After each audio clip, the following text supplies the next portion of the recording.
Florence and the Machine, our modern-day Fleetwood Mac, have a new album out. And after Queen's birthday weekend, we celebrate another treasure of the British Isles, the Sex Pistols. I know, I can't think why. All this plus the latest New Zealand music charts. Music reviewer Charlotte Ryan joins me now. Charlotte, good morning. Good morning, Paul.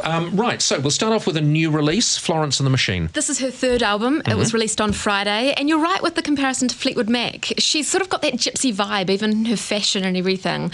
And a lot of people are very excited about this album. She's quite cool, and even a fuddy-duddy like me knows songs. what she looks like. Yes. Basically. Let's have a little wee listen. Did I drink too much? Am I losing touch? Did I build a ship? So it is sort of folk. Yeah, but then also a little bit of soul sometimes as well. It's a real mixture. And when she came out, she was really original with her voice. I mean, you know, she sort of sings like an opera singer at times. But this album is expected to do very listenable. well. It's very, very listenable. And that Fleetwood Mac thing is very obvious why you'd make that analogy, isn't it? Yeah. All right, never mind the bollocks. Here's the Sex Pistols. So this is your must-have in your collection. This is the album I think everyone must have in their collection. And you wouldn't usually assume that for me. I'm not a big punk lover or anything like this. It's not music, it's just a noise. It's just a noise. Well, it is quite noisy, and a lot of people thought that at the time. But the reason why I want to talk about it, Queen's birthday yesterday, it links in quite nicely.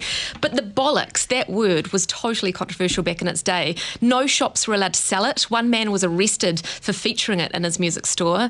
And Richard Branson, who runs, Virgin Airlines these days, back in the day, Virgin was a record label. Well, that's how he started. Is it still going, Virgin Music? Yes. Well, it came together with EMI.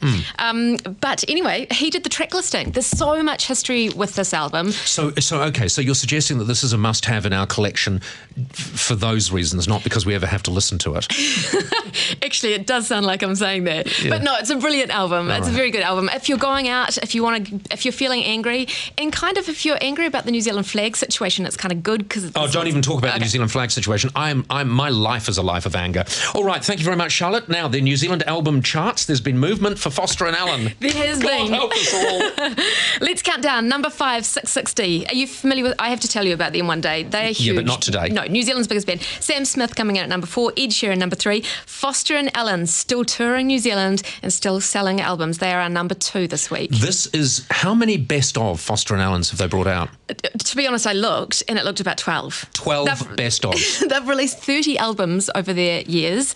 It's Celtic Irish country music. It's just past its use-by date. And at number 1, The Script. The Script, another Irish band who are touring New Zealand recently. And they're quite good. Well, they're quite if good. You're into that sort of thing. Yeah. Oh, you have to be into it. But if you're into Okay, thank you very much, Charlotte. Very nice. We'll catch you back again next week. And I'll go out and buy a Sex Pistols album. That's it for today. Many thanks to our